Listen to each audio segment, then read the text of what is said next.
Hi guys, so I've said before that some of the goals of Brexit were, for example, to lower environmental standards and workers' rights, just to name a few. Well, it seems that lower environmental standards have already come about.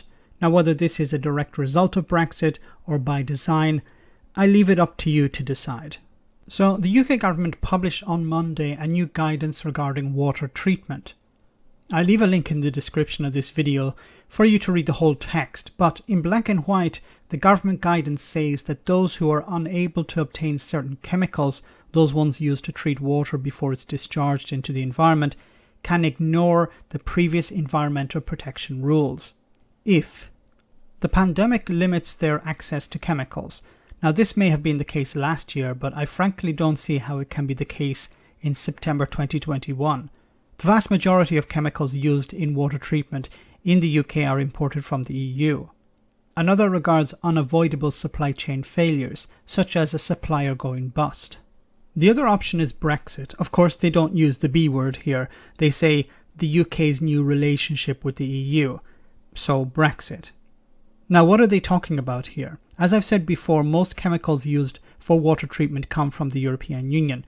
Now, as we have seen with supermarket shelves, there's a shortage of heavy goods vehicle drivers, and it's going to affect everything.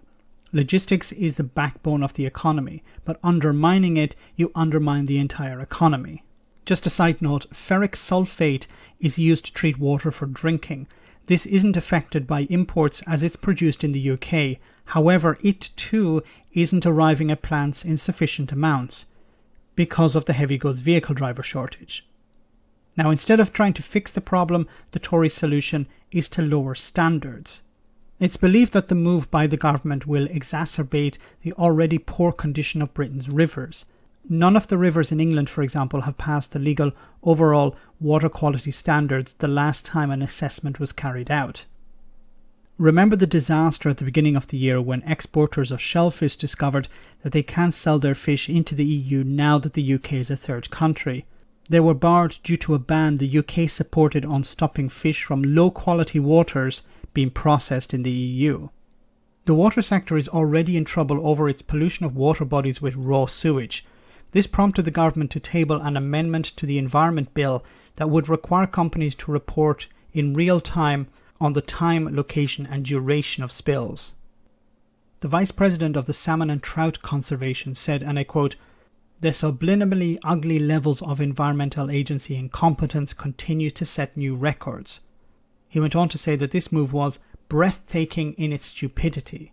So of course this new guidance will give carte blanche to anyone who wants to save a few quid and dump untreated water into the environment.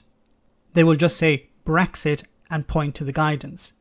It is of course so vague that it's impossible to enforce. The guidance says that in order to comply with it, you must inform your Environment Agency Water Company account manager 2 weeks before you run out of the chemicals that you have in order to discharge the water. You must spare the chemicals that you have, using them only on the worst effluent. What an absolute joke. Instead of raising standards, Brexit is lowering them. This untreated or semi-treated water will find itself getting into the water table, which will cause massive damage to humans, plants and animals. But that's okay, because we don't want people to have a bad opinion of Brexit. Remember, priorities here. This is frankly disgusting and depressing. The precious environment of the UK is now being harmed by Brexiteers due to their cult-like mentality of protecting their ideology at all costs. These supply chain issues are not being dealt with, no matter what the Tories say. People in the logistics industry are predicting problems into 2022 and perhaps even beyond that. The solution is to rejoin the single market and the customs union. This would remove the barriers and revert to EU standards.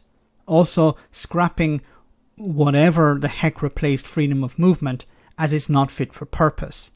Will this happen? Highly unlikely. Let me know in the comment section, guys, what you think. As always, your comments are greatly appreciated. Thanks a lot.